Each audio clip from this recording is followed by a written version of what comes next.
Welcome to DPX-AI. I am Larry Vogel, and I will be your host tonight.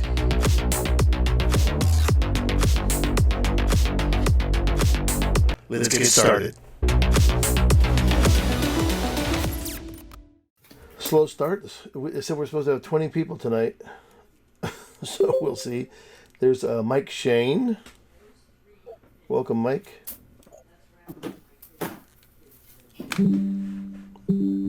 I'm hearing Mike's computer, but I'm not hearing Mike's voice. Bling, bling.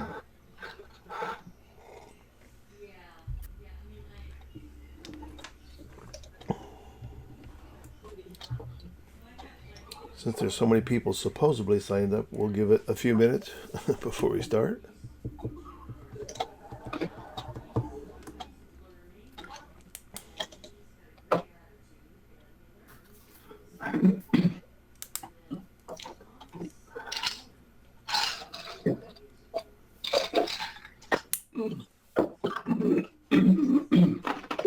I'm going to mute Mike. I got a lot of background noise on yours, Mike. Hello, Kurt Lightfoot.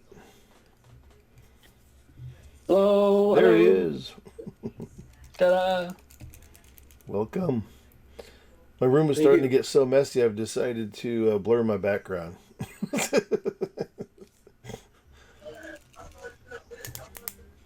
Uh-oh, Berman, you're muted.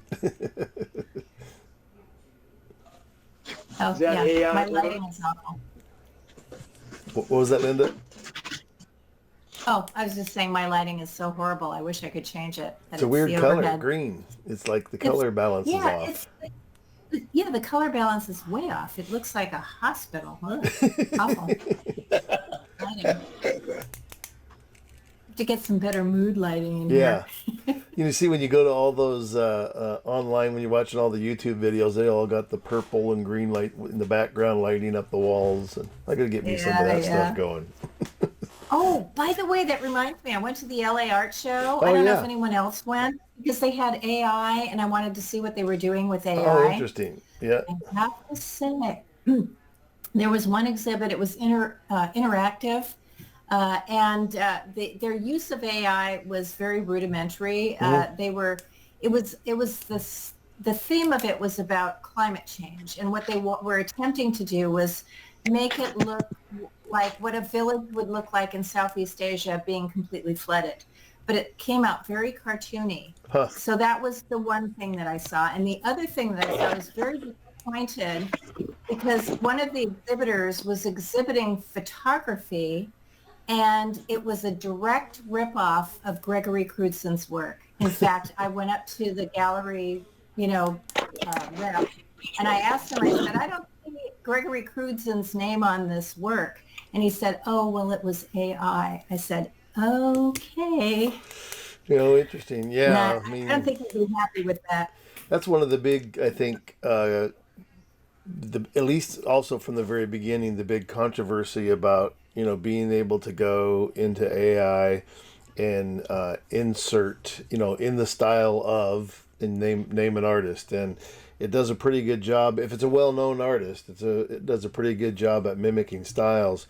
The interesting, people who are not using AI, well, okay, so this was my take on it.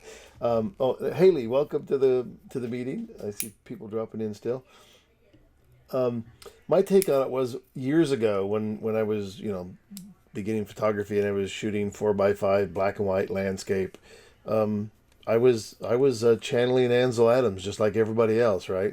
And the number of comments that I got was like, oh, these remind me a lot of Ansel Adams. And of course there was this you kind of resisted, like, no, these are mine. They're more personal. And it's like, but in the end, you realize that it was actually more of a compliment because Ansel Adams was a household name, and people that weren't like really into photography, that was what they could relate to. And because, they were black and white landscape.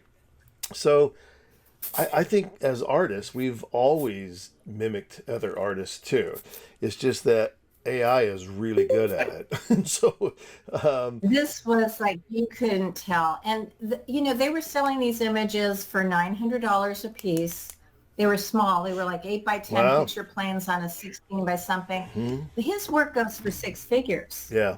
So people could take that and say, oh, I'm getting a real deal here, Yeah, and that's because been one of you the couldn't tell. one of the big No. arguments about, again, stealing somebody's style and taking, money out of their pocket. But again, I mean, there's a lot of people who are doing it physically without AI. They will copy other people's work or their style. The interesting thing is, so far, anyhow, legally, you've never been able to copyright your style. It would be like we could never do another black and white Ansel Adams landscape photograph because that style's been copyrighted, right?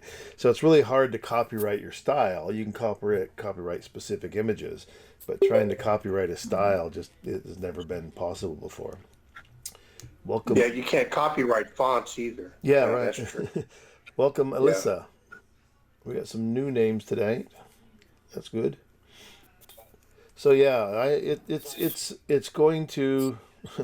Well, there's still so many things that are sitting in the courts waiting to figure out what is going to happen, and they haven't, a lot of things haven't gone through yet. There's still this thing about AI stealing images when what it did was it was trained on a data set of like 6 billion images.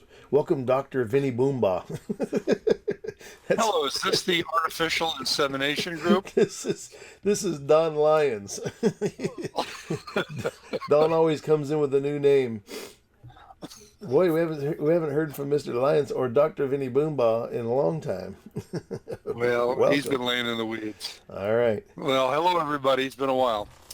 So there's the topic of stealing from other artists. The idea that artificial intelligence was trained on this $6 billion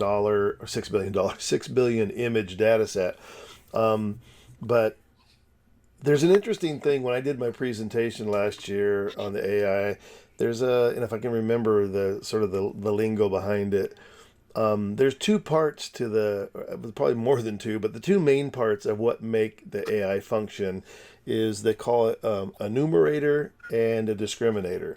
And the numerator, when somebody says, make me a black bear running through the forest. And so it goes through its 6 billion images, the database, and starts to pull together a black bear running through the forest.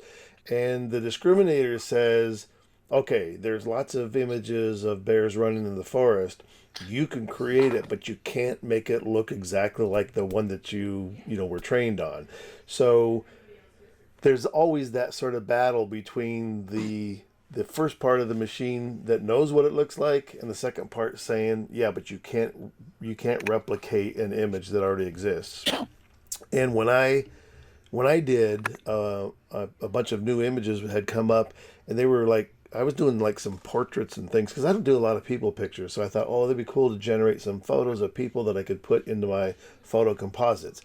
And some of these characters that are coming up were just like phenomenal. And I go, come on, this has to exist somewhere. So I put them into like Google, and there's several other reverse search, where you can go to an engine and do a reverse search for that image. So you can put your image in. This is a way that a lot of people use to see if people have stole your images off your website and using them somewhere else, right? And so you do a reverse image search, and when I do it with the AI images, it says we searched 6 billion images and couldn't find this image anywhere. And so this idea that these are all brand new images, and even though we can argue that well, there was one lady that came to our panel discussion at the museum last year who was just upset about the idea that her website had been scrubbed by AI, and she was doing these lion paintings, and that they have stolen her lions, and she was almost in tears, and it's like people are trying to calm her down. It's like, it's not how it works. You won't find your lion anywhere, specifically exactly your lion, but as photographers, we all know that feeling of, we all go stand in front of Half Dome and take a picture of it. How much different is it when we were all there on the same day? I think photographers are sort of it's an interesting art form because it is easy to stand in somebody else's tripod holes and maybe even unintentionally make a very similar image. I actually, I'm not going to say a friend, but an acquaintance. I actually lost. This person won't talk to me anymore because when I went to France, she had taken a picture of this restaurant at night that was really cool. It sits on a corner and it kind of wraps the corner. It's called La Rotonde, and there's only one spot you can stand on the opposite corner to actually get that whole scene where you can see the whole restaurant and the sign as it wraps the corner. And digital had just come out, and so we're there. I got my digital camera. That night I photographed it several times because between our hotel and every place that we went was we walked past it 5 times a day, and it's an interesting restaurant, and like all the restaurants and cafes in France, they got all these sidewalk tables and people out there, and so I photographed it at night, and then I sent her just a rough processed image that I'd done of it, and I just said, check this out. I go handheld digital ISO 2000 or whatever it was, and she'd been shooting film all this time, and then in the end, just sort of tongue in cheek, I said, "Man, digital sucks," because this idea that we could shoot at these high ISOs now and remove noise and all that, and she contacted me back upset, like, I can't believe that you would copy my photograph, and I hope that you're not going to show this anywhere or put it on your website. And oh, it was horrible. And yeah, she quit. She won't talk to me just because I made a photograph of the same place. And I even tried to tell her, I go, if this were the case, Ansel Adams would be turning over in his grave. We all of us went out and did these landscape images, and then most of hers, I pointed out, that there's many really famous French photographers that have very similar images of hers in similar locations. And I go, you got to grow a thicker skin here if you're going to be doing photography because, people are going to end up in your tripod holes. And I just did an example. I did a search for maybe that restaurant or I think the stairs at one of the cathedrals. And yeah, one that had been photographed a million times. And I found, more than a couple of dozen images that were very similar, taken from the top of the stairs looking down. And the width of a stair, how many angles can you get of that particular stairway? So Did you send them to her? I did. I go, look, we all, as a photographer, we all have this dilemma of images that will be made in similar places by other people and unknowingly. I mean, I had seen her photograph, and then when I was there and I saw it, I thought, oh, cool, I'm going to take a picture of this. And it freaked her out.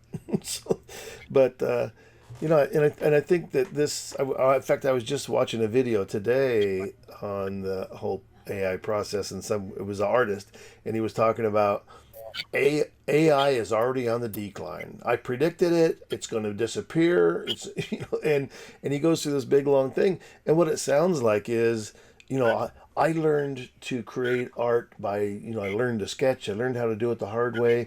And then all these Yahoo people who now think they're artists because they can go in and put in a prompt and come up with an image, they all think they know everything about art, And it's just, to me, it was just this conversation about, well, here's how insecure I am about other people. They figured out a back door. They figured out this back door into the room that took me years to get there. And I heard sort of an opposite discussion from a photographer who was like, first time, he's like, well, I wanted to see what this whole, artificial intelligence was about, and went into Mid-Journey. And he says, I've been doing photography for 40 years. I just knew this was going to be crap. And he says, I went in there, and he goes, within 30 minutes, I'm like, holy crap, this thing is only 2 years old, and it's already better at this than I am. I mean, that was the reality. It was like, oh my God, this thing, the lighting that it can, mimic in its photographs and other, not even just photography, but other forms of art, just incredible. And Greg Klempt, who's not here tonight, he mentioned that too, because Greg has done a lot of things using Photoshop to build images in way before AI. So, I mean, you want a room with a wood floor, he'll build the room and create the grain in the wood and everything in Photoshop from scratch. And he said when he started working with AI, he was just blown away at the realistic feeling that the lighting always had. And he said that was the thing that he always struggled with trying to create his digital paintings. And so he said, I've learned so much by going in and working with this AI process. So No, but that cut is production time. well, well, and that's the thing. I think the best thing about this is the form of that it can be inspiring, right? I mean, how do you're inspired by what you see. I mean, my experience was, when somebody, in fact, it was a guy that had sent me. I had never even seen any of the AI stuff yet, but he sent me a link, and he's like, "You got to see this stuff." He goes, "I might as well sell my camera tomorrow and give up photography." And I was like, "What?" So I go in there and I followed these links. Beautiful landscape images done, color beautiful, and so I thought, well, I got to find out more about this. And so I went into, Mid Journey and started playing with it. And then I wrote him back and I go, why would you be defeated by this? I mean, this is a technology that's just incredible. There's got to be something that we can do with it. Just putting in prompts and developing images, it feels like there should be more than that available. And I tell you, within a few hours of being inside of Mid Journey, I was like, there is no way this technology is not showing up in Photoshop. It is too powerful of a tool for photographers. And that was, my first thing was is like, okay, so we write a prompt, we get an image. I always felt like that was it was like going to a painter and saying, okay, here, I have an idea. I'm going to give you a prompt, verbal prompt. I'm going to go, I want you to paint, I'm going to commission you to paint this painting for me. And then they paint this painting and they hand it to you. I go, would you walk out of the studio and walk up to everybody and go, look what I did? Look what I did. She's like, you didn't do it. The painter did it. You commissioned it. You came up with an idea. You fed it to them, but they painted it. Like I would not feel right about going, look what I did. But there's all sort of angles about what AI can be. And then I started working more on the idea because I love doing, photo composites. And there were just a lot of things that I felt like, I would probably never be able to photograph. In fact, I pulled up some of these today just to show as an example. So one of the first ones I did is this image here. And so I went into Mid Journey and I thought, okay, I want to create a background or something that I can use with my own images, but let's think about where am I never going to get a chance to photograph in my life? And I'm thinking probably never going to have a chance to go to the rainforest, be on a boat in the water and photograph the rainforest, from the water. And so I thought, okay, I'm gonna do that. So I generated several of these images. Then I did a lot of retouching and work to them, but then added in my own photographs. So the guy in the boat is mine, the bird, the lighting, the other birds in the sky, some of the clouds in the sky, and the color adjustment was what I made it much warmer. And so the idea was I was like, oh my gosh, this is going to be such a great tool for doing photo composites because you can create anything to put together with your own images. And so this was even before it had shown up, in Photoshop. So, but now this idea, I mean, even for a photographer who's not interested in doing photo compositing or generating images using AI, what's happening with the tool in Photoshop, it's just such a powerful retouching tool. I mean, there's just what it can do is just phenomenal. And then comes, the whole question about, when it comes to, when we talked about this on our Monday morning thing, the competitive arts and when we create a competition, then the next step is we got to create some rules and what you can and can't do to your photograph, and all that sort of becomes a big issue. And of course, AI right out of the gate was like one of those things. You're like, well, they're not your pixels. They didn't come from your camera. You can't put these in your photograph. But now we're looking at, again, it's kind of like, the generative fill is like content aware fill on steroids. I mean, it's just content aware fill would sometimes do a good job, but it's like generative fill. Oh my gosh, it's like everything is possible. So to me, it felt weird that people would say, where you can't use this tool in your photographs. It just seemed wrong. Well, it's like, really? Yeah, you just have to suffer through the crappy retouching tools we already have. so so interesting. This week, San Diego Fair did put out their rules this week, and there's a whole section here: image processing and use of artificial intelligence, AI rules, and I thought that was interesting. Some of the way that it was written is so subjective. I don't know how I would even respond to it, but moderate use of corrective slash enhancement tools and techniques that maintain the integrity of the subject matter in specific category are allowed. These may include cropping, color, exposure adjustment, sharpening, noise. Goes through the whole list of things, and then it says, but in the documentary category, content cannot be altered. I would expect that. But in a digital photographic art category, which is their composite category, allows more editing and compositing techniques, such as collaged elements for this category. Original source images, and they started this last year.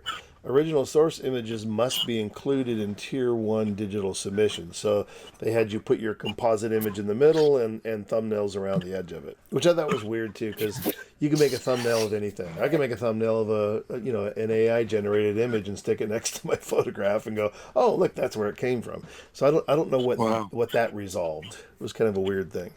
But here's where it gets off. But I remember PPA doing that years ago when I was in PPA. Yeah. And I went to one of their conventions because I had a couple of Kodak awards in it, and in Texas, and they, when I was looking through the gallery of work, when the altered and digital artwork, you did have to put thumbnails of what you did with your, how you put your composites together, but it didn't qualify whether or not it was your work or something that you found elsewhere. Well, and that becomes also a question, because this next section kind of covers this idea, like if you're going to use textured overlays or things that maybe you didn't photograph, because I mean you can buy all this stuff online too, and so do we really have to go out and photograph our own textured overlays, or is it okay to use commercially purchased textured overlay to put over my image, or all those sort of things that are available?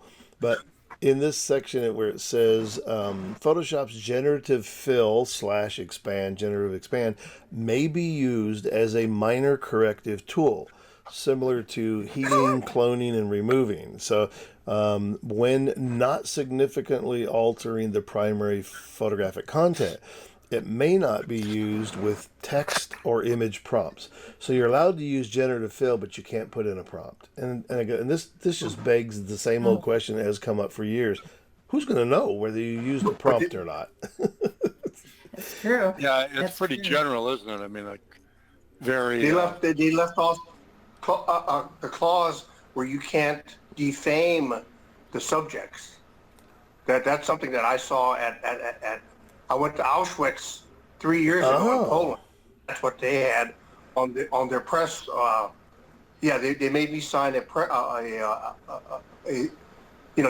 can't enforce it in the United States, but they made me sign it. So, and then of course, if I defamed the Auschwitz, one of the exhibits, right, they could say, hey, this bozo signed an agreement saying that he wouldn't defame us, but he did. Jerk or whatever. Yeah. So yeah, it goes. So after that, I said, man, I'm going to put that in my, so I have that in my image, in the EXIF data. That you could use my photo, but you can't defame any of the subjects or myself. Interesting. Yeah.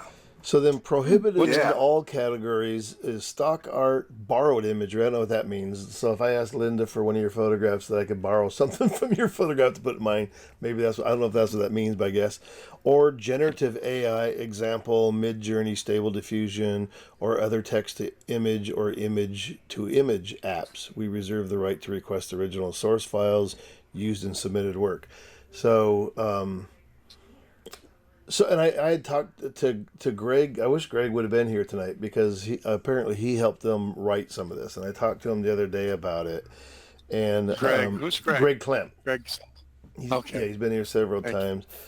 Yeah, I remember the name now. And Thank you. he and Steven and I forget the third guy's name. Steven Burns. They all three jury the composite category. They've done it for years.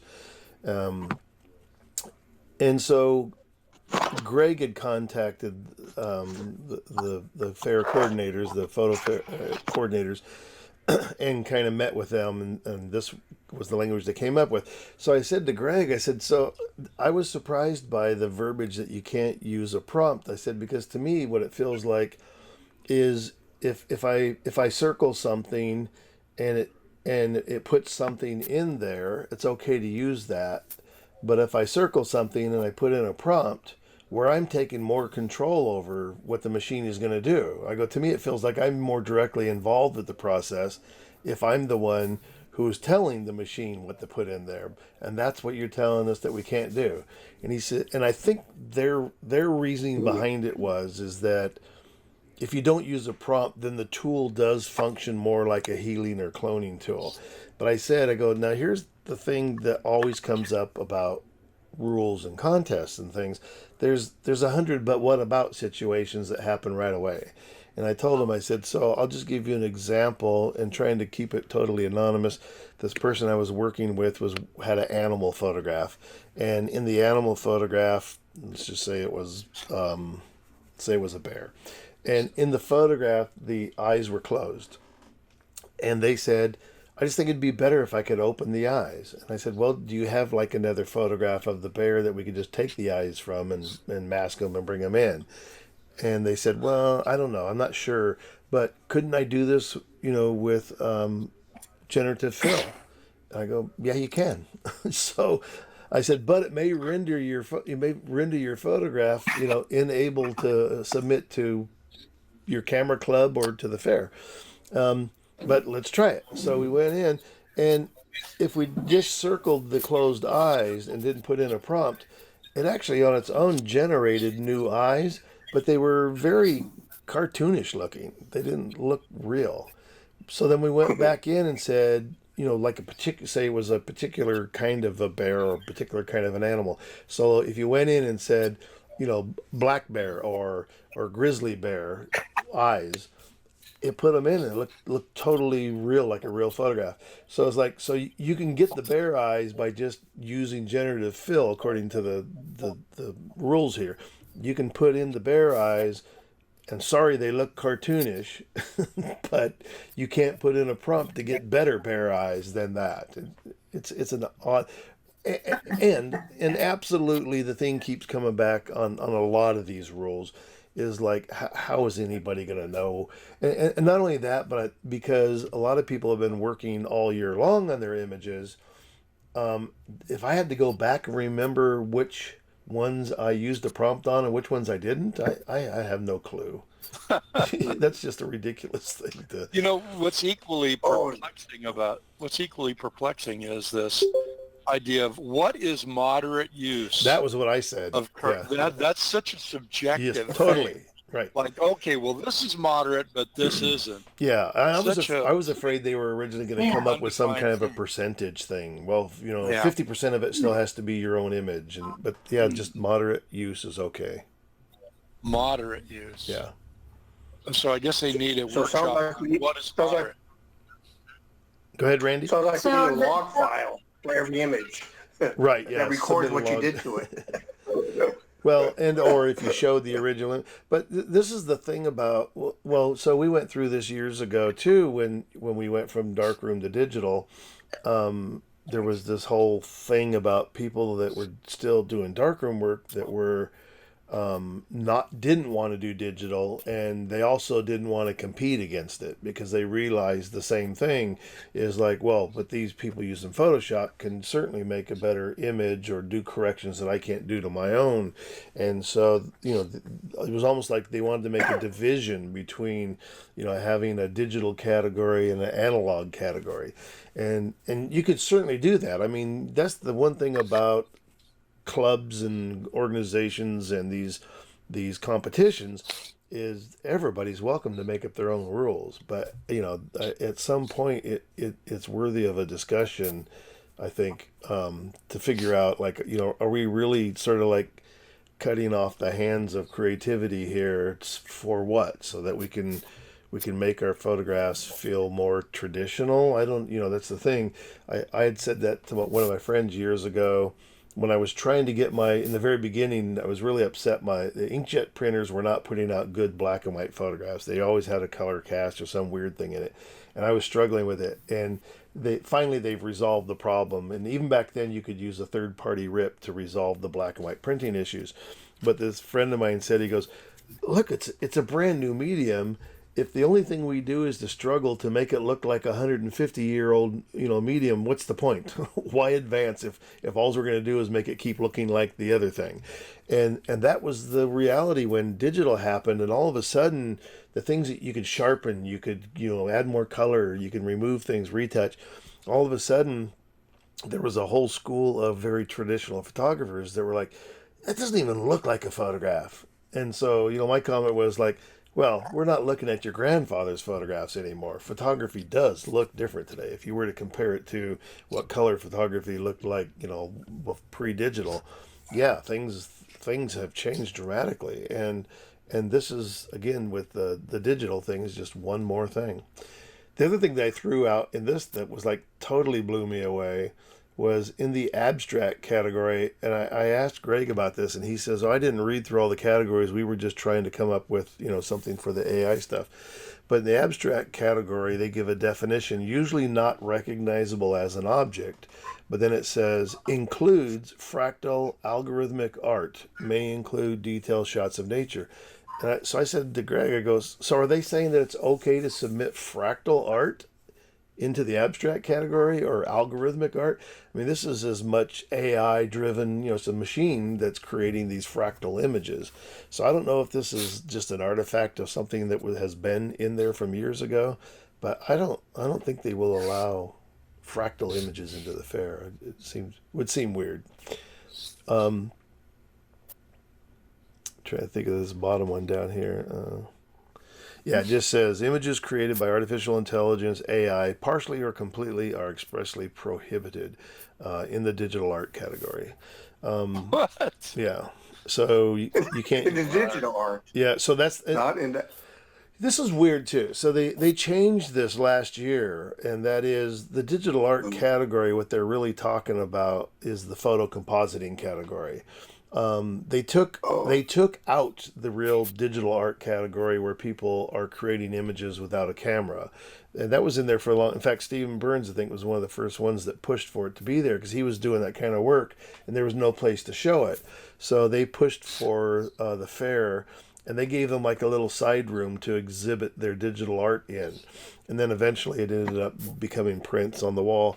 But last year was the first year that they had.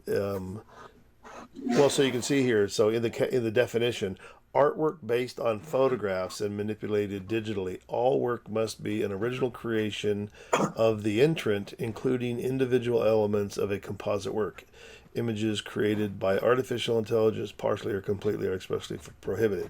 So everything has to be photo based, and so and I get that. I thought that was a fair. A fair assessment that Fair rule. yeah. Well, the interesting thing what's happened over the years too was the digital art category, or art created digitally, not camera based work, was pushed downstairs, and the downstairs fine art has a digital art category down there. And I know a lot of photographers that are doing more heavily digitally manipulated art. They entered downstairs for the last several years. Because they felt like the work was less photographic, and they also felt like they wanted to put it into another, room of artwork rather than just the photo exhibit. So anyhow, that's where that stands.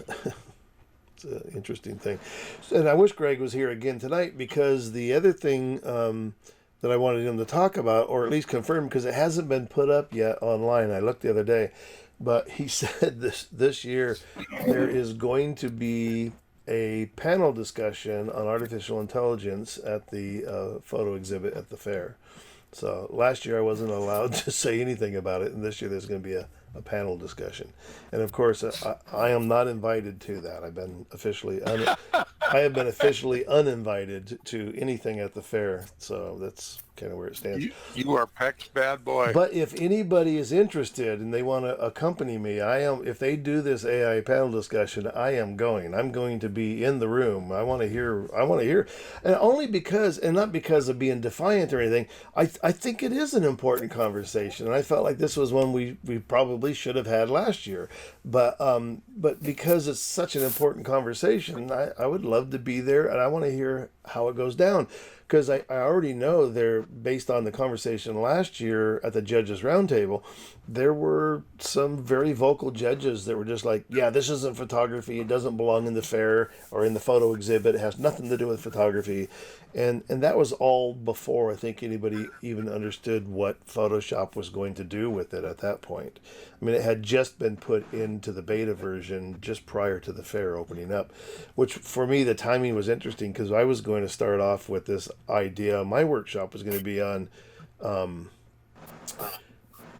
how photographers could use AI to augment their own photography, not to replace it or, write a prompt and get an image and go, that's it, but how to use it, to augment their own work. And by the time they had first, I'd been given dates for my workshops, and then it had that by the time we got to the night of the deadline to submit your fair lectures, they contacted me and said we're not going to allow you to do this, and by then it had already shown up in Photoshop, at least in the beta version, and I was like, oh, it's even more relevant now.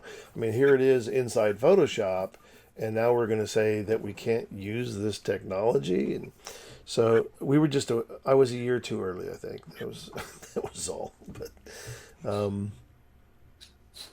so I mean, I am thinking about this year, or actually making it an annual, my unfair presentation. So I may. So stay tuned. I may pull together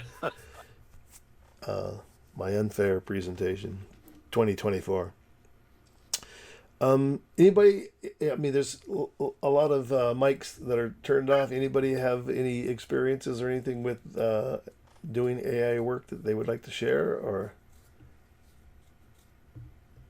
I got to get one of those buttons I could push and there's these cricket sounds. Paul Anderson. This is Paul. I'd just like to say that digital art description of the fair, that rules me out completely because I am incorporating AI every once in a while and know what I'm doing. So it was interesting to see it. That even rule it out there was fascinating. Yeah, I don't.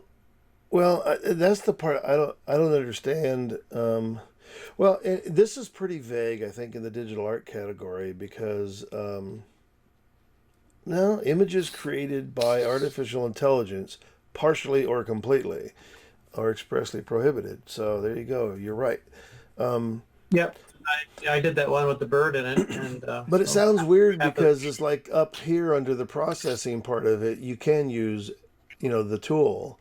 So I don't, and this is one of the things I brought up last year was like we can never, or not never, we can't use the term AI generically anymore because it means too many different things. Are you saying that I can't write a prompt in Midjourney and get an image back and then use, like I'm doing, compositing it together with a photograph?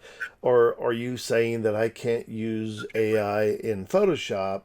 Again, if you're going to make a circle and write in the prompt bird, they've already said, no, you can't do that. So it's a weird notion, the way that the whole thing is worded. And so it'll be interesting to see if they do this panel discussion, what comes up. Because I just can't imagine that anybody who has used Photoshop for the last 8 months or whatever it's been, that anybody would be in agreement with this idea, like, okay, I can use generative fill, but I can't use it with a prompt. You'd just be going like, what? Why? What's the point of that? It's because, like I said, I think it's more useful because it puts you back in control of the process to go, okay, here. Because if I just draw a circle in the sky, and I kind of feel like that's what they're trying to get around, that if I draw a circle in the sky and hit generative fill, it's not going to add anything there. It's going to probably just blend it like, content aware fill would do. But if you put in the bird, comment, then you're going to get a bird prompt, then you're going to get a bird there instead. So they may be trying to eliminate that part of it. But like I said, on this animal image that the eyes were closed on, if you just circled the closed eyes and didn't put in a prompt, it actually added some eyes there. So what's the difference whether it'll figure it out or it won't? I did a thing for critique night for Fallbrook recently, and they have a similar rule too now. And there was a arbor that was in a park overlooking a river, and the arbor it looked like they just planted it maybe a year ago, and so halfway up one side there's a little bit of greenery and one purple flower. And I thought this would be a great example to circle the arbor and then put in a prompt so that it would put in greenery across the whole arbor. Otherwise, you have to wait another 3 years to go back and photograph it again if you want to. But because we have the technology to do it, I go, why not try it? And I said the same thing to this person who submitted the image. I go, so what I'm going to show you I did, you're probably not going to be allowed to do, but here's what I think the photograph looks great now with the arbor that has something growing over the whole thing. So, yeah, camera clubs and everybody are still kind of struggling with the vocabulary behind this, which... Well, what was the reaction of the photographer? She liked it. But I don't know if her reaction was like, oh yeah, I would like to be able to do that, or if it was just like, yeah, I do like the way that looks, but would not understood that she would not be able to use it in her club competition. Now I'm going to tell a story on you, Linda Berman, because I think you were the one that shared this on a Monday morning about leaving the club up in Orange County for those reasons. Oh yeah, yeah. Yeah. Mm-hmm. So this idea Yep. that the club's, becoming too controlling about what you can and can't do to your photograph. And if you've ever, gone out, like if you belong to a photo club and they do have rules about their competition, and you're out photographing, that crap eats away at the back of your brain, telling you, you're out there photographing and you're going, okay, I'm going to shoot that, but know that I can use AI to fix this, or I can do something to fix this. But they're not going to let me show this in my club. Who wants that kind of crap playing in the back of your head while you're out photographing? And just totally, I could see. Wow. So I appreciated your comment about that. Do you want to share anything more about it? Because I think it's a great story. No, I have a lot of friends, and I still keep in contact. I mean, I don't go to the competitions or submit to the competitions anymore, but I've noticed that they have expanded the categories. I think they're trying to entice me back in, but I'm not biting yet. Well, so yeah, for me, you don't have to name the club, but for me, can I name it? Can I name it? Wow.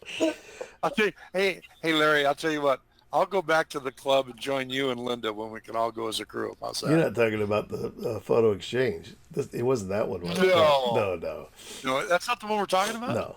Oh, that's a shocker. They don't care what you do. Okay. Other than recently.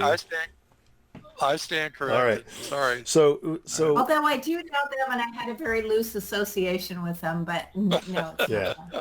So the interesting thing happened. So after everything that went down at the fair last year, and I started thinking about all this competitive, stuff that makes us feel like we need to create a bunch of rules. And I think part of the rule thing too is to create a level playing ground so everybody knows what's acceptable, what's not acceptable. So I started thinking about it. I'm just going, I have been judging for years, and I all of a sudden started realizing that it was that part of it that annoyed me the most. That this whole idea of all these clubs use numbers, so like between 6 and 9, which I thought was funny too. They started off with, well, we can't go between 0 and 5 or 7 because we don't want to give anybody a 0. So we're going to go between Well, so 6, 7, 8, 9. So you got four numbers. So we're gonna go between 6 and 9. So the lowest score they could get is a 6. I go, okay, that just is ridiculous. And then there's some of the camera clubs, the one up in Orange County, that they use half point increments. And so as a judge, you're looking at an image and you're going, well, that's a 7. Maybe it's a 7.5. It's like, it's a weird thing, and it's kind of like when you think about judges who have to judge, the Olympic gymnastics or the diving, right? It's such a subjective thing, and these people, some of them, they win by 0.2 of a point, and you go, wow, that's that's a narrow margin on something as subjective as how good was their performance, as opposed to when somebody crosses the finish line in a race and they clearly crossed that finish line, but they did it 0.2 of a second faster. That's a quantitative thing. They crossed the finish line 0.2 of a second faster. They win. But so the whole judging thing has always felt really, again, subjective. We say it all the time, at the fair, at the judges roundtable. We talk about, how subjective this is. There's hundreds of stories, but one of my favorite was somebody had submitted an image to the San Diego Fair.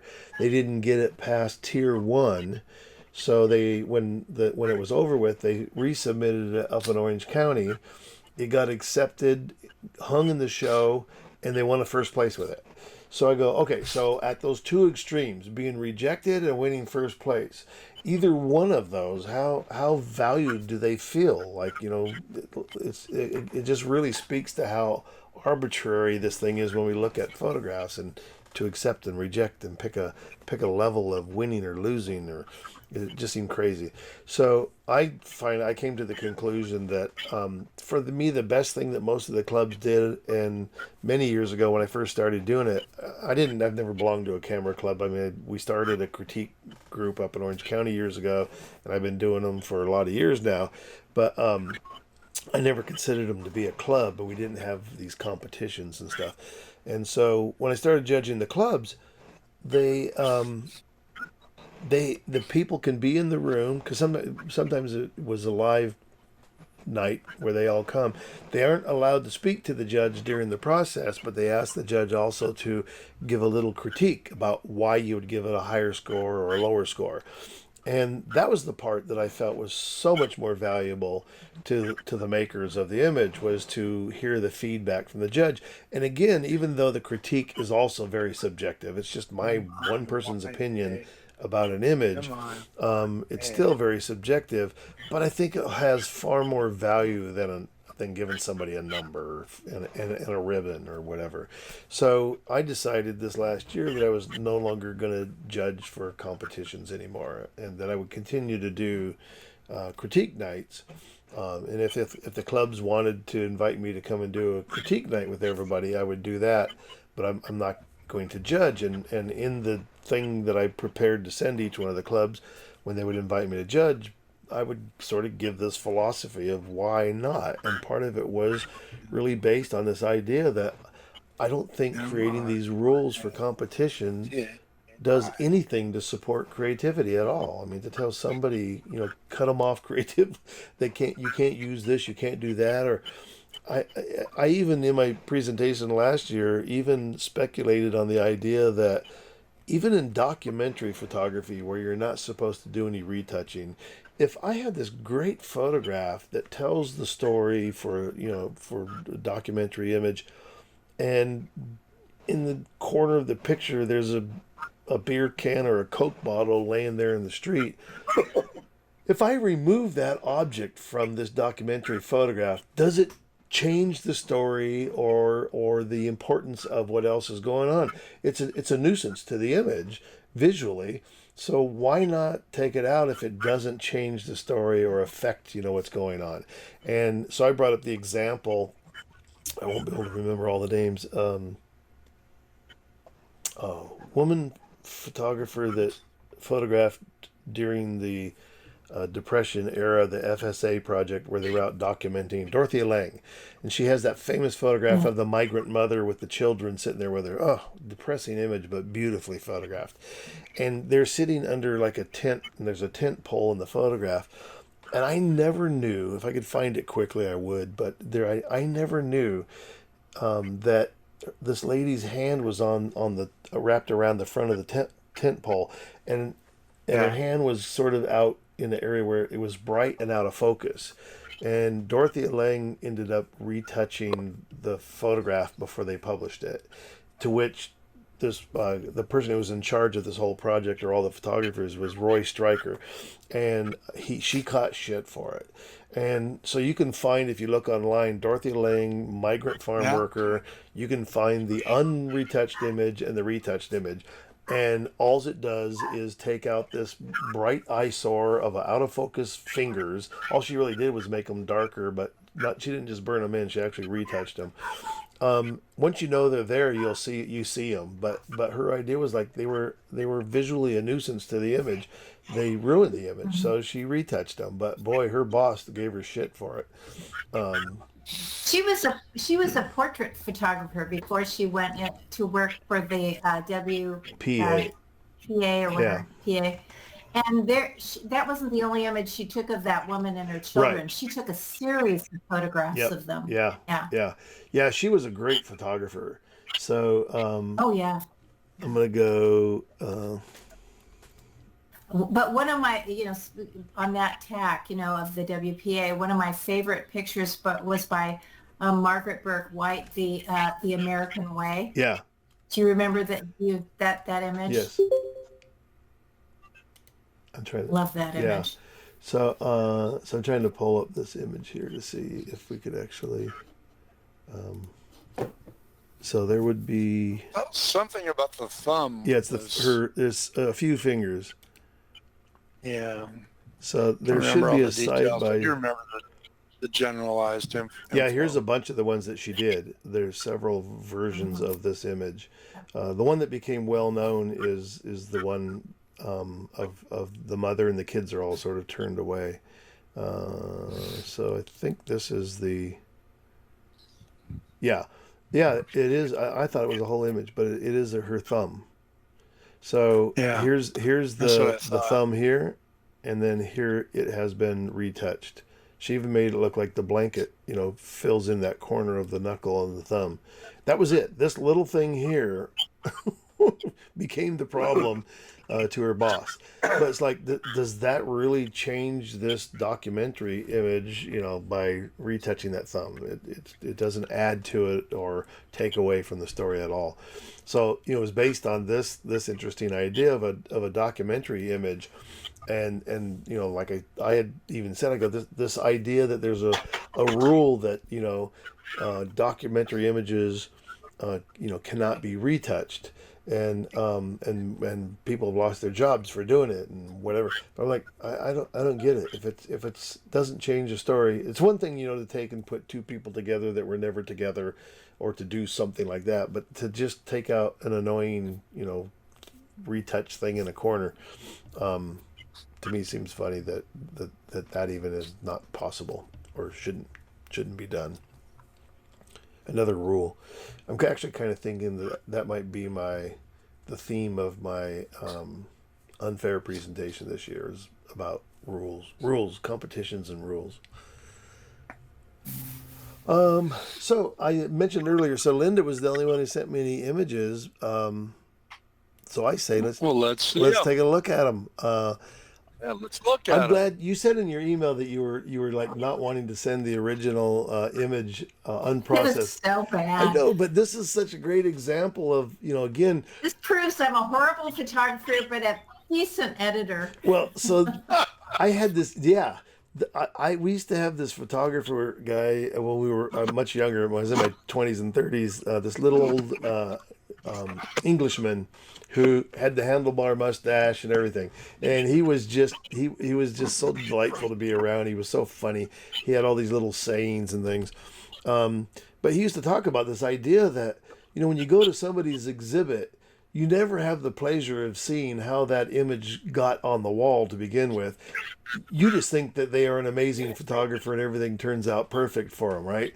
But but I think this is one of the great things about doing critiques in groups, like this, where sharing images. I try to encourage people when they send in images to show before and afters, because I think it helps other people go, oh, wait a minute, I have some really shitty stuff like that that I need to.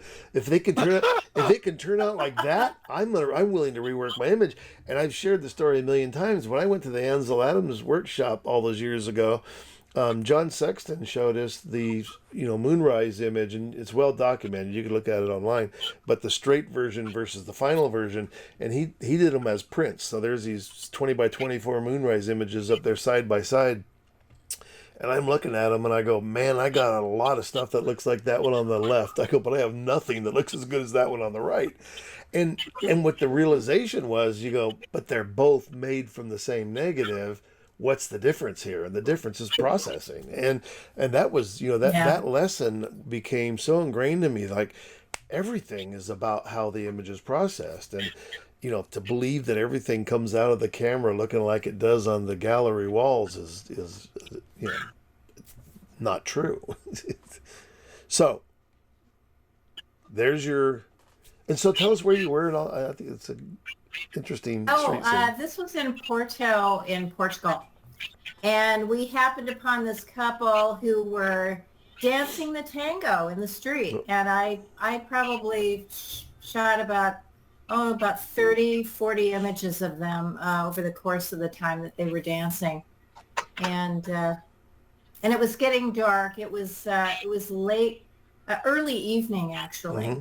And so the light was getting lower and lower, and I'm just shooting like a maniac, not really paying attention to my settings all that much. So, and I tend to underexpose a little bit anyway. So this is the raw, right out of the camera, unprocessed. Looked much better on the back of my screen on my camera than it did when it, as it always does. Yeah, right. Before you. All right, and so here's the magic.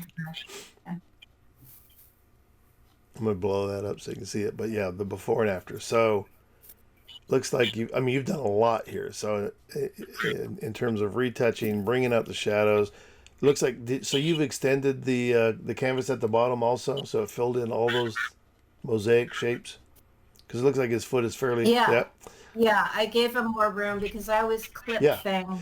I shoot with a 28 300, and it's never ever wide enough for me, but I like the range on it, so I just wind up not getting it as wide as I'd like to get when I'm shooting, because I won't go back. I'm in the moments I'm just shooting. So well, and I know there's a lot of people who would say, well, then you should learn to get it right in camera, right? And it's like, yeah, but sometimes things are happening quickly, and you aren't completely aware of, and I see. I've reiterated this 100 times. I see nothing wrong with whatever it takes to make it a better picture, and especially in this situation. I mean, if we looked at everything that's in here. The idea first the processing, bringing out all that shadow detail. Then extending the canvas to get better foreground, placement of the subject, and then also bringing in the blue sky, dropping off the focus in the background. I think really works really well in the image. It puts all the focus on the foreground object. Getting rid of the pole in this area here. So if you look closely at that, there's this big pole here, people halfway behind it. And, when you're shooting in the street, you can't control those sort of things, right? But when you look at the final image, I mean, this is just I think it's I love that you see the look on their face, they're watching them. Everything that's going on, I think you've done a great job, and whatever tools you used, I think you've done a great job making a better story. Yeah, I gotta say the masking tool in AC in Camera Raw has been a game changer for me, because a lot of times now you can pick the subject and they'll be selected in this because they're large enough. But a lot of times the smaller figures, it won't pick them out. So I use the object select with the square, and it just snaps right on them. And then I can get those smaller images, those smaller people in the background and really select them out of the background. So Um, so interesting too. When you're even Lighting. in Photoshop, if you're using the object selection tool, there are, as with all the tools, there are options in the toolbar up here, and one of them to be aware of is under the select subject. So whether you're using the tool or you're just going to hit select subject, if you hit the little drop down menu, there's two choices there. One is to use the device to make the selection, or to use the cloud, which means that it's using the Adobe, it's putting the image up to Adobe and making those selections on the cloud. And it's way more detailed and way better. And you can also change that preference in preferences so that it's permanently selected, because otherwise you have to check it every time.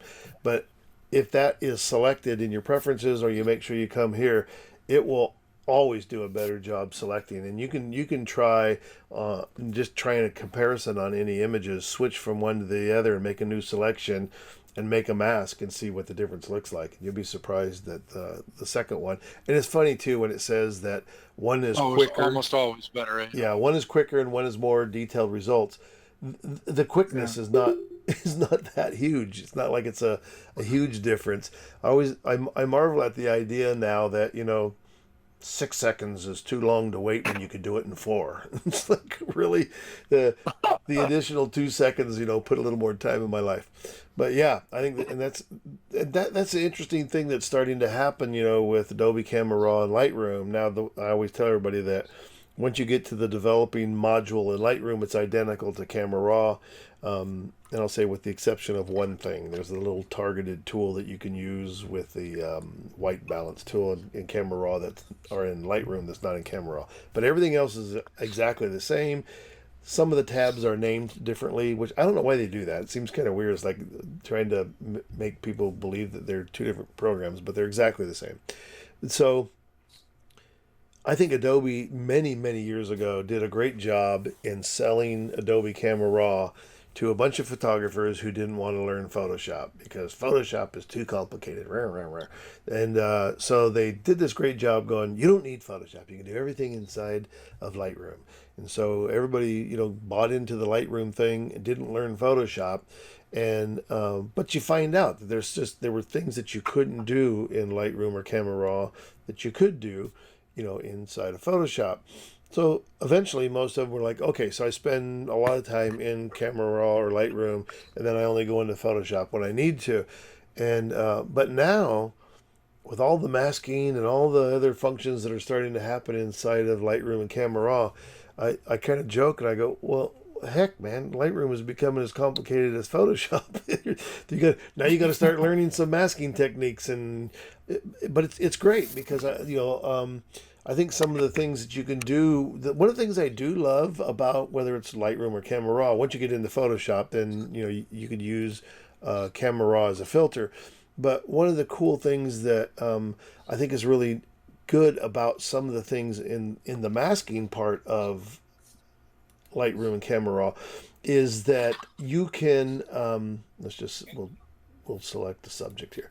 So once you've created the mask, and you can get several masks going in there, that one mask, and you can control color saturation, lightness, darkness, all these things in here happen with one mask, where in Photoshop you could still use one mask and you could link adjustment layers together, but in some ways this is actually a little bit easier, a little quicker to use, in the sense that I now have the one mask that has selected them, and now if I want to adjust the exposure or the contrast, highlight, shadows, white, it all works off of that one mask. Changing color balance, I could do it all there too.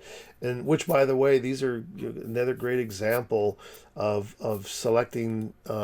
These selections are all being done using AI, artificial intelligence, to make these selections. So there is some of the rule things where people will say, well, we're not object to AI doing things like this, but we object to it like adding new pixels to your image. So go ahead and use. And one of the big questions came up too when the people were saying no AI. The question then was, well, so are we talking about like we can't use Topaz AI anymore? No, you can use that, but you can't use AI for these other things, right? So now it's a selective use of AI. But anyhow, that's one of the things I do like the idea that in here we can you can put multiple things together, by for each single mask. You can do it, like I said, you can do it in Photoshop too, but there's something about that sort of masking that's nice. The thing that you can't do a Well, lot. what Go I ahead. Yeah, no, go ahead. Oh, I was going to say with the masking, it enables me to push and pull lights and darks so that I can pop the people and let the background sort of fade or become less important. Yeah. If Yep. but that's completely manipulating the photograph. I mean, if you look at the raw versus this, Right. and if they wanted it straight out of the camera, they would be getting something entirely different from what Well, it so ends up to be. So what did you do for the sky? How'd you come up with the blue sky? The, that I think I just darkened. I selected the sky. In other pictures, I actually put clouds in it, but in this one, I think I just selected the sky and darkened it. I think that's what I did. Okay. So, and that's the thing too is It was just pretty plain, slam dunk. yeah. Yeah. But that's the thing is like, there's 50 ways to put in a new sky, and whether or not there's enough detail there to pull it out of the original image, is to be seen. But again, if you had made a selection and put in a gradient or whatever to create a sky back there, so this falls back into that saying that was like, if they're not your pixels, you can't use them. So what about if I put a gradient in for a new sky? Those aren't my pixels. They didn't come with the image. They weren't from my camera. So that's what I'm always talking about is like, and the whatabouts, what about this or what about that idea? So, and there's no way that a judge would look at this image and know first whether you put it in or not, but second, how you did it. And which still begs the question, why does it matter how you did it? That's the thing is like, I think the intelligent thing that you did was, if I look at the comparison, the intelligent thing is you did it. I mean, because who would want, yeah, I can see there is a little bit of blue there, so it may have come up, but the idea that that you wouldn't want that bright sky in the background, so you need to do something to create that. And then the same thing by putting in, an artificial depth of field and all those sort of things. Like nobody would know if it's done right. Nobody knows that you did that. So who cares how you did it? that's always my question is like. But yeah, I think you did a great job. I like it. Anybody have any comments or questions for Linda? Nice image, Linda. Really good job. Thank you. Yeah. Yeah, this is a great shot. This is the kind of shot I envy, Larry, Yeah, this is right up Kurt's This documentary. Yeah, the narrative. This is Kurt's bailiwick. Yeah. Let me tell the story. Yeah. Tell the story. Yeah, if I can tell a story, I love to tell a story. Yeah. Lots of great We choices. showed the there. before and after, and it turns out that this is literally an elderly couple doing all this action. Yeah. Wow, it was awesome, You should have seen. They Tell what really was got. going on here. I've got more images where he's got her all the way down on the ground. I mean, they could really rock it, those two. So this is an ad for Viagra. This is an ad for Viagra. Well, I actually, that thought never came through my mind, but I thought they were very sensuous. They I were don't know. really- The they were elderly really- couple comment got me. I mean, I'm like right there. Are you kidding me? Yeah. Well, They're in Elderly pretty darn couple. good shape, Yeah, I'll they say. really are. Yeah. Very cool. yeah, great image. So here's I loved all the choices. I love all the editing here is just terrific. yeah. Thank you. The magic, in this whole AI thing is being able to remove something like that and then it figures out what goes in behind it. That's Was that a generative fill choice there, Yeah. Linda? Yeah, everything on the right that you saw is a generative fill. Well, the people are there, but I took that out. Yeah. I guess it's the other one where I took more out Yeah. because I've got another in the sequence that I submitted for tonight, Yeah. and you'll see where I took out a whole lot of junk. But there was one where they really had a good pose, but there's a big white truck that came by between them and that corner store. And it just looked awful. And I was trying generative fill and I just couldn't do it. And so I found an image that had them in it dancing, and I took them out. And so I cleared the sidewalk so that I could put them in to the sidewalk and not have that ugly truck, because I've been having a struggle with generative fill. I don't know if I don't speak clearly enough, or I mean, I don't know how clear, how unclear, make everything black, fill in with black, and then I get black and a person in it. So I don't get it, but I'm still struggling with that. So it's hit or miss with generative fill for me. Yeah, and that's a good point there. Whether it's prompts there or is not. there is a language, right, and you kind of have to learn it. I think an interesting way to do. I mean, I've kind of shown before, like in Mid Journey, you can sort of do a reverse thing where I can put an image into Mid Journey. I'll pull it up just so I can show you. I can put an image into Mid Journey, and I'll just let me find one that I did because it's up here. I was just showing it the other day. Where you're trying to learn the language, right? So how would I ask for something with this program? How do I talk to AI, and how will it understand me? And they've changed it a couple of times now, where they're supposedly trying to make the prompting a little simpler, where when they first came out with it, there were people who were just like these prompting, gurus that they had it down. So we took this image.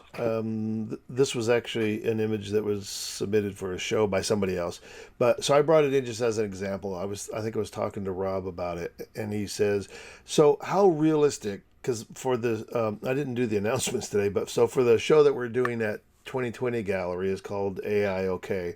And so we want people to submit traditional images as well as AI images. But some of like the stuff that I'm doing will be obvious that it's AI, be questionable whether or not it is composited AI or not. But Rob asked, he goes, so since most people who are using AI are generating from scratch, they're generating some really kind of interesting, strange things that you would kind of guess that they were done by AI. He says, but how realistic can AI create something that somebody wouldn't know?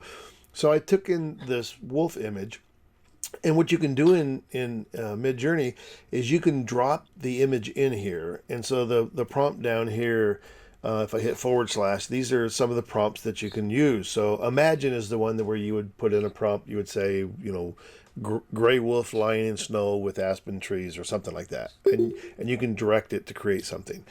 But the other thing that you can do is you can go / describe. And as soon as you hit describe, I didn't do it. So this is always funny about here it is here. So 2 options, but it's supposed to give me, let me try it again. It's supposed to give me 2 windows. Doesn't want to do it.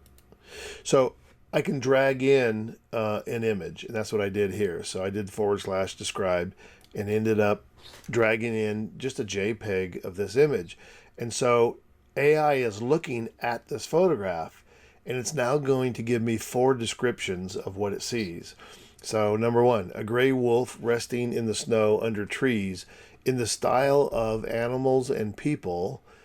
Fur affinity, I don't know what fur affinity, Flickr, Associated Press photo, violet and gray, strong sense of realism, 32K, Ultra HD, aspect ratio, so it's figured out the ratio 98:65.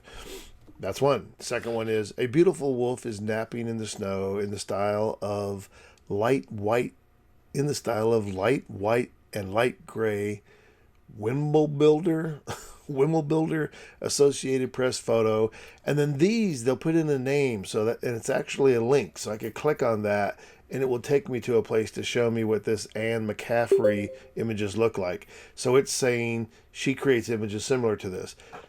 A lot of times, a lot of times I'll click on the link and go there, and it looks nothing like it. So it's like sometimes it doesn't even pick out the right thing. So animal figures, dark yellow and gray, Asher brown Durand, same aspect ratio. A white wolf resting in the snow in the front woods in the style of dark gray and light gray. I gotta mute Randy, he keeps making noise. Light gray. Duffy Sheridan, 32K Ultra HD. Martin Grill, Animals and People, Kareen Noor, violet and gray. I don't know where it's coming up with the violet color, but. And then the last one, very simple. Photograph gray wolf in the style of 32K Ultra HD, chilling creatures, snow scenes, same aspect ratio. So now what you can do, 1 through 4, you can generate images using these prompts and see what it does. So this one down here is, let me click in here. So this one down here, gray wolf, doesn't tell me which number it was. I think that was number 1. So this was the number 1 results. And so it generates 4 images, and you can select any one of these 4. And of those 4, you can tell it that you either want to upscale it or also show me variations based on one of these 4 images, or each one. You can do each one of them. So that was using the first number 1 prompt. This one was I think the second prompt. This one looks a little more painterly than photographic. And then the third one is this one here. This looks, I mean, the snow looks a little weird or fake to me a little bit. But the wolf itself looks pretty darn good. Again, bottom left looks pretty good. Yeah. And again, this is Mid-Journey at about 2 years old. And I think right now it's on version 6. So there's been 6 upgrades to it in the last 2 years. If you were to have put this prompt in 6 years ago, you wouldn't have got anything close to this. It would have not looked as realistic. But it's only 2 years old. And, you know, what's it going to look like in another year, 2 years, 3 years, 4 years? If you think about Photoshop, we're like almost 30 years old right now in Photoshop, and the stuff that we're doing today that we weren't doing 30 years ago, I mean, that program is just like grown phenomenally. But so the point of this, though, is the idea that you can kind of learn this language here. So the difference, though, is that Photoshop is using Firefly as its tool.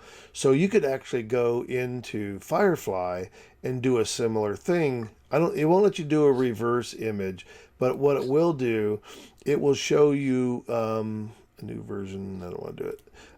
What it will show you is images. Come on. Okay, Here we go. Open in browser. Hey, I got a sick dog. Got to go, All right, guys. Don. See you next month. So what it will do is if I go into the text to image in Firefly, it will show me a bunch of images that people have generated. And if you hover over them, they will tell you what the prompt was. So a close-up of a crocodile with open mouth. So you can come in here and kind of, again, learn the language of Firefly. And it's weird because sometimes more specific prompts aren't any better than less specific prompts, right? So some of the things there can maybe hinder its ability to render something. So if you're working with the most current version of Photoshop and you go to the Creative Cloud desktop, you can get into the apps and get into Firefly for free, and you can also generate images from here too if you wanted to. But so the idea though is using those prompts, and I'm going to show you. There's a great tool, and it's free.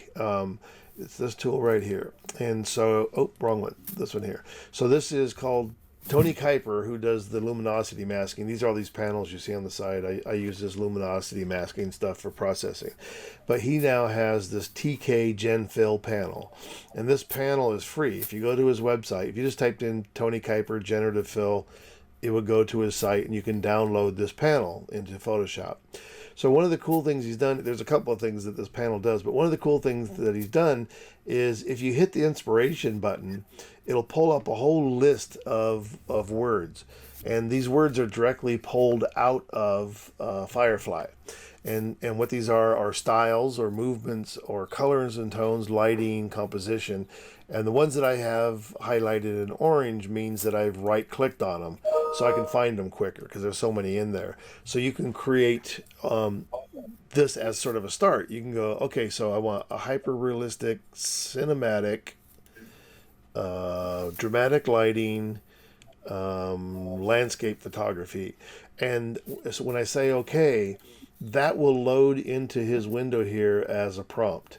And I can now add to it also. I can say, so it's a hyper-realistic, cinematic, dramatic lighting, landscape, and then I can be more specific and say, oh, what kind of landscape is it? So if I go to the end down here, I can tell it that I want to generate, landscape, snow scene or whatever. So anyhow, that's one thing that's pretty cool. The other thing that's a part of this, and I don't want to get into it too deep, but these percentages that are over here, these are from 5% increments, 15 up to 100. So if we circle an object, and on here you can actually, he has a brush, but you can also use a lasso tool. But by default, everything that we're doing with generative fill is at 100%. So if I just draw a space here, I'll just make some kind of a weird shape here, and I want to put in a prompt, and I can just say dog, and then hit generate. And so this would be the same as using just generative fill in Photoshop. I'm just using his panel to show as an example. So at 100%, sometimes the results that you get are a little more, sometimes they can be cartoonish looking, they can be, well, that's not bad. But the idea is that it's supposed to be looking at the scene and the lighting, like this, his nose looks pretty weird. But one of the things you can do is you can change this by, say, I want to go down to 40%. And when I, let me close that out. I need to select the brush first. And I'm going to go to 40% and I'll draw the shape in here. And what it's doing is it's allowing generative fill to use that same prompt, but rather than doing generating a whole new image by itself, it's using the content of the image to generate the dog this time. So it may end up being a little different. It may look the same. The best example of this is like if you want to turn a photograph into a painting, and I think we've demonstrated this on Monday mornings, and I'll do it just because it really does show the difference between using these percentages. And if you go online, you can find there's tons of tutorials on there because there's a bunch of ways. Yeah, see here, not so great, but there's tons of ways to let me just delete these. Tons of ways to do the same technique. Tony Kuiper just created this panel that works kind of like an action. So if I wanted to turn this into a painting, and I just went down here and typed in the prompt, or even just with I'll close out of here and just use a regular one. So I'll select the entire image, and then I'll go to generative fill, and I'll just type in oil painting.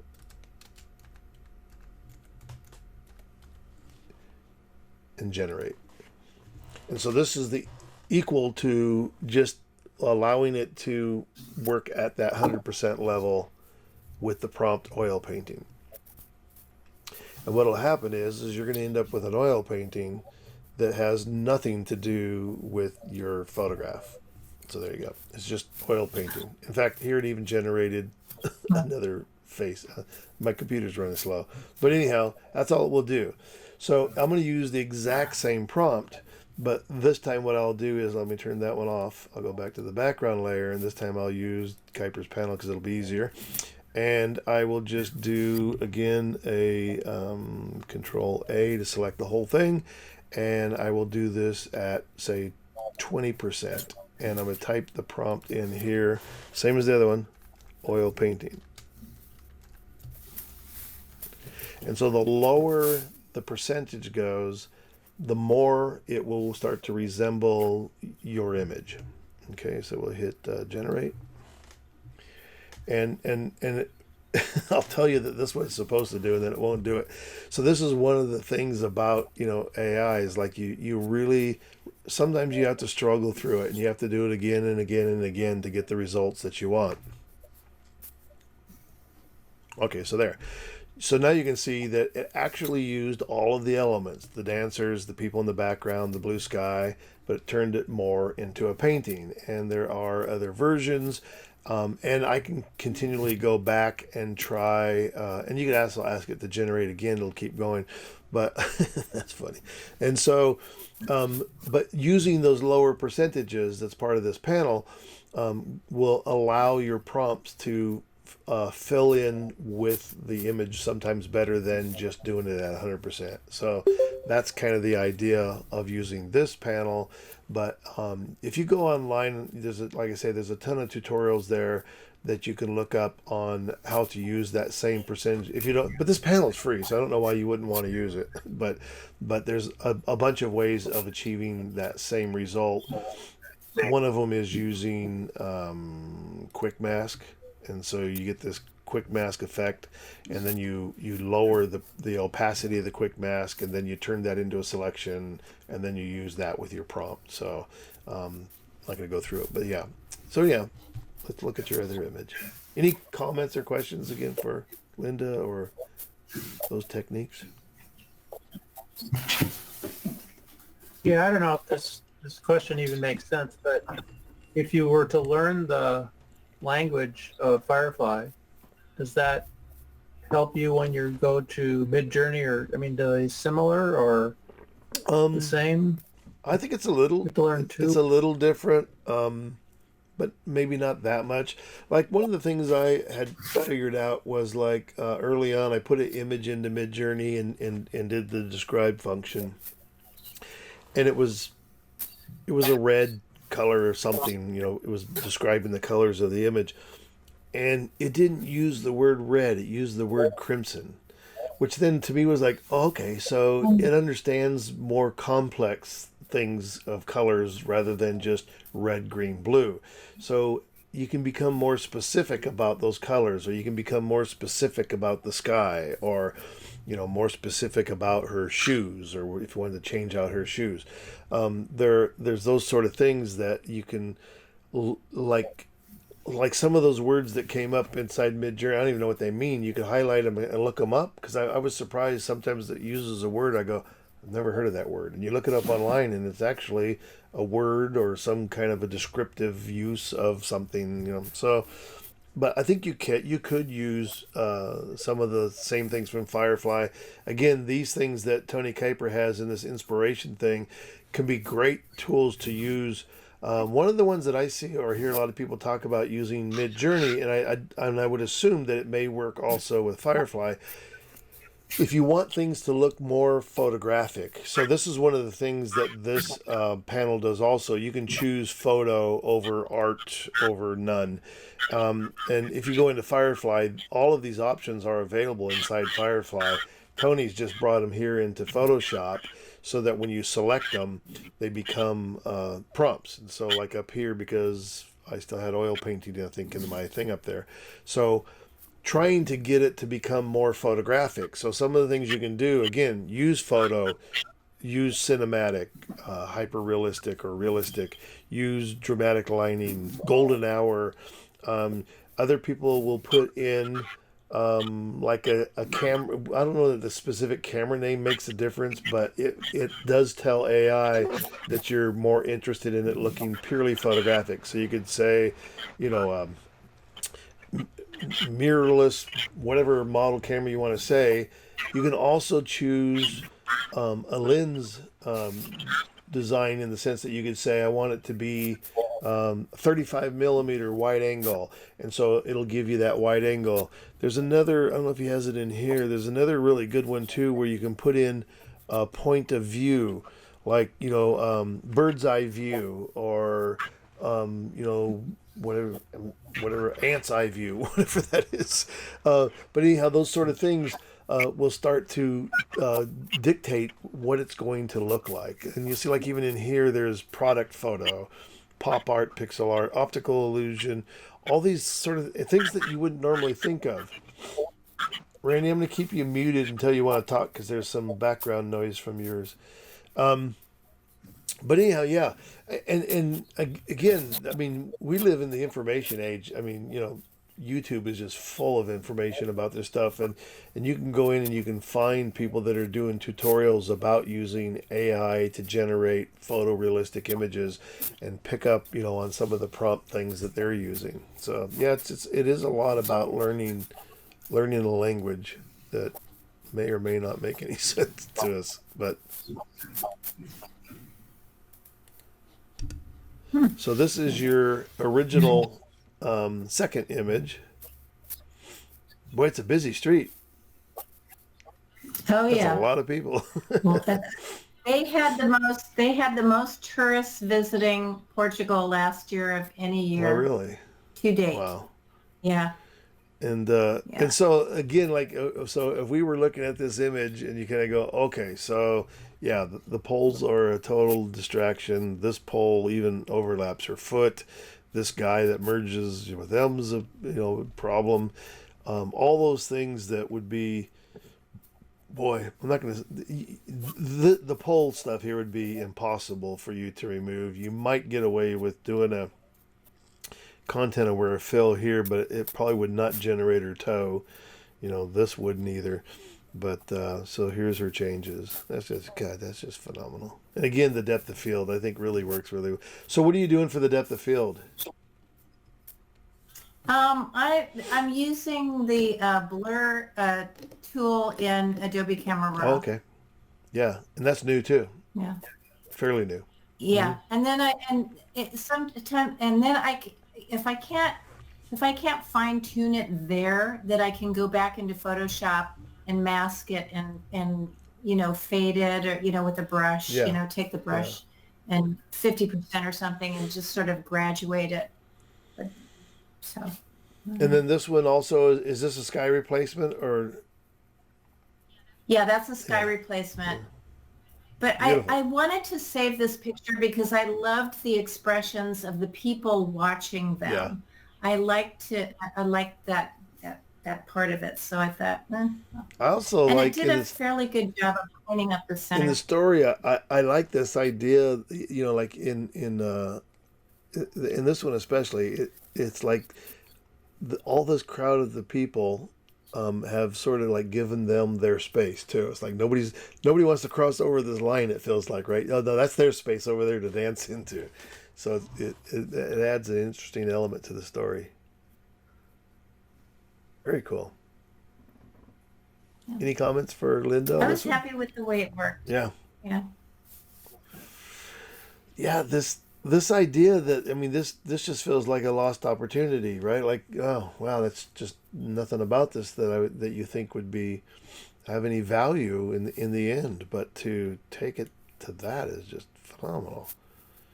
And this is part of, for me again, what makes it so, I think, important again to have this conversation about all this, because to make anybody feel less than a photographer for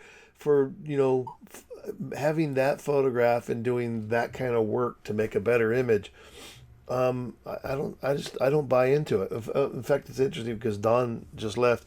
Don told me about a workshop he was on one time, and it's like a sunset time of the evening. They were standing up on this cliff shooting these rocks in the ocean, and Don was photographing, and the instructor came over and was standing next to him while he was shooting, and he could hear this.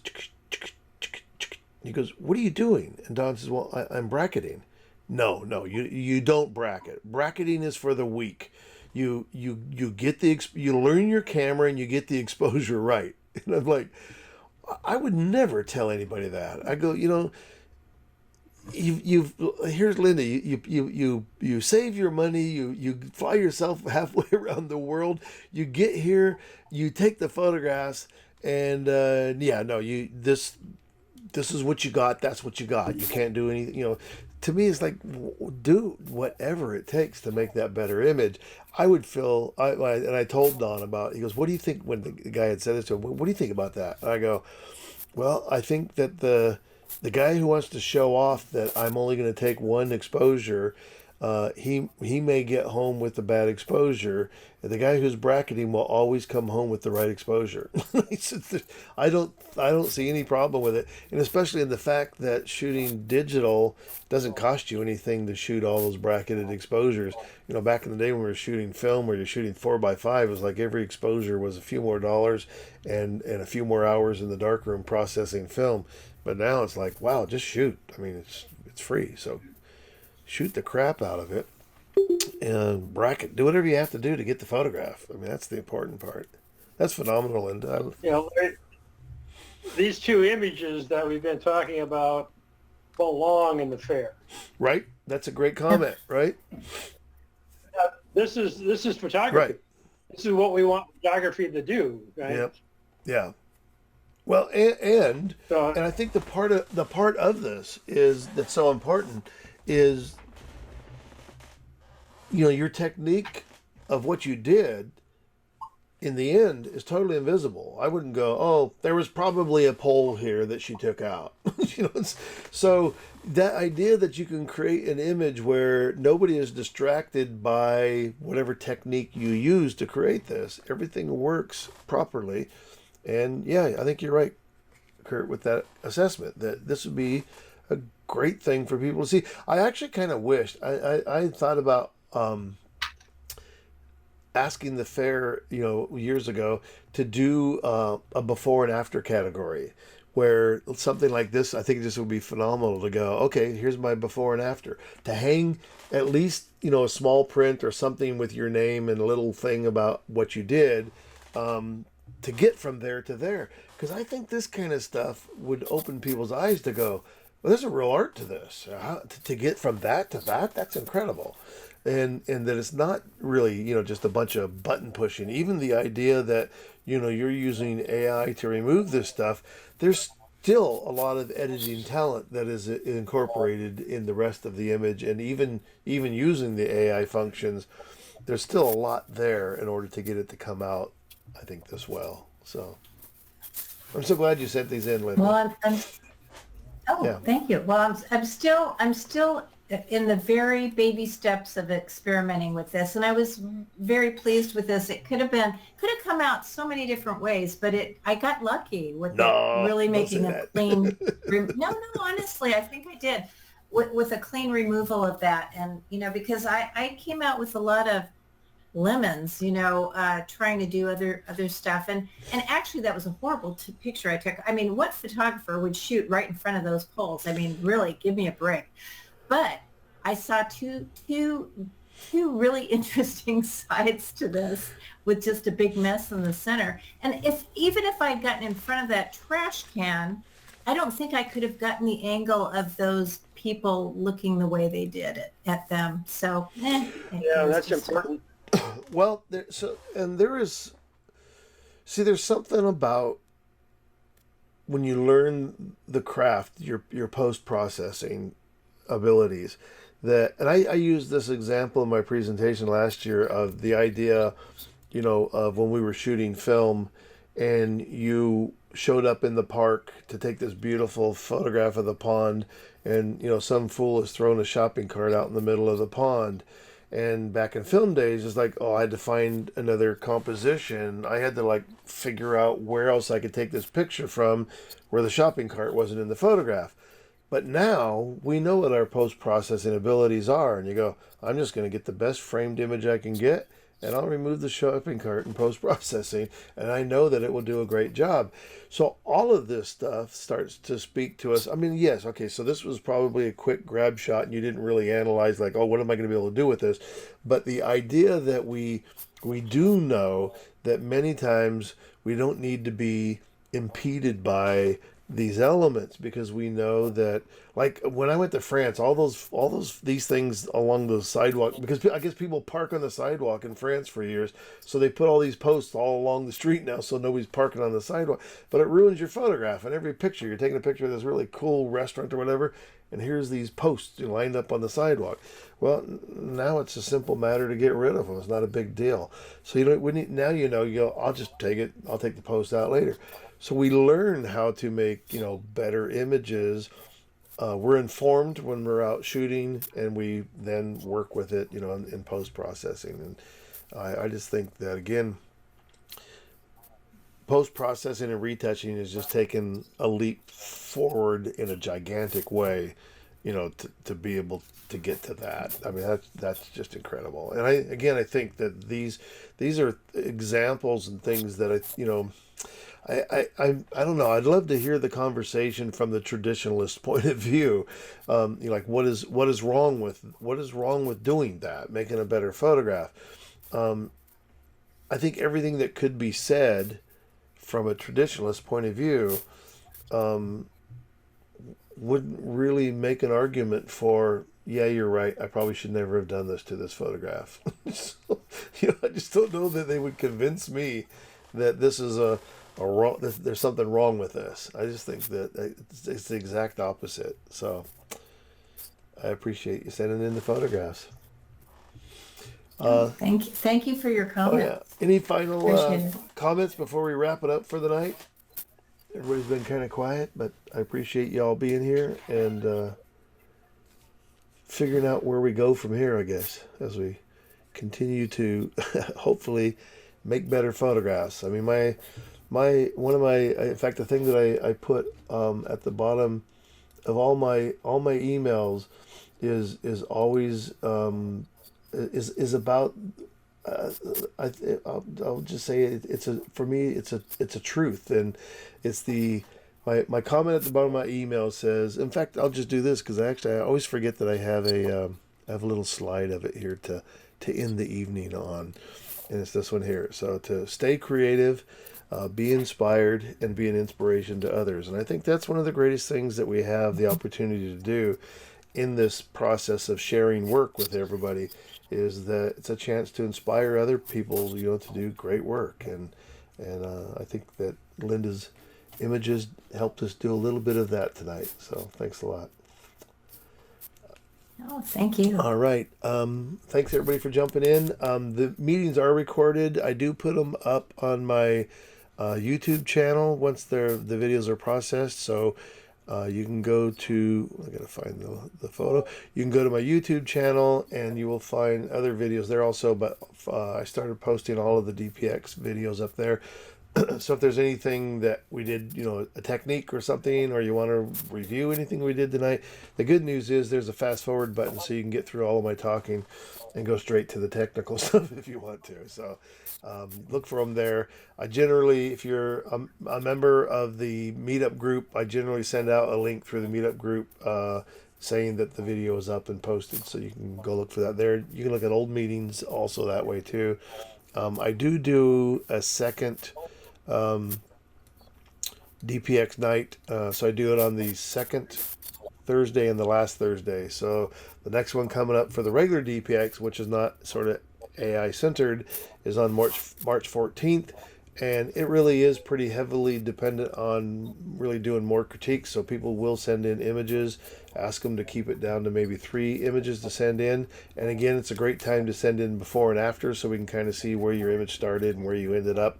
I think that is a really valuable lesson to have, to see that. So if you're interested, it's a separate meetup group, DPX meetup. You can go there and sign up, and you'll get those announcements when those meetings come. And it's a separate link that we use for the online meeting for the regular DPX on the second Thursday. All right. So thanks everybody for jumping in and being a part of the DPX-AI tonight, and hopefully see you online another evening. Thanks a lot.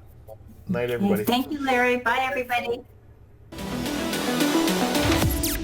All right, everybody. Thanks for coming to DPX AI tonight. And until we see each other next month, stay creative, be inspired, and be an inspiration to others.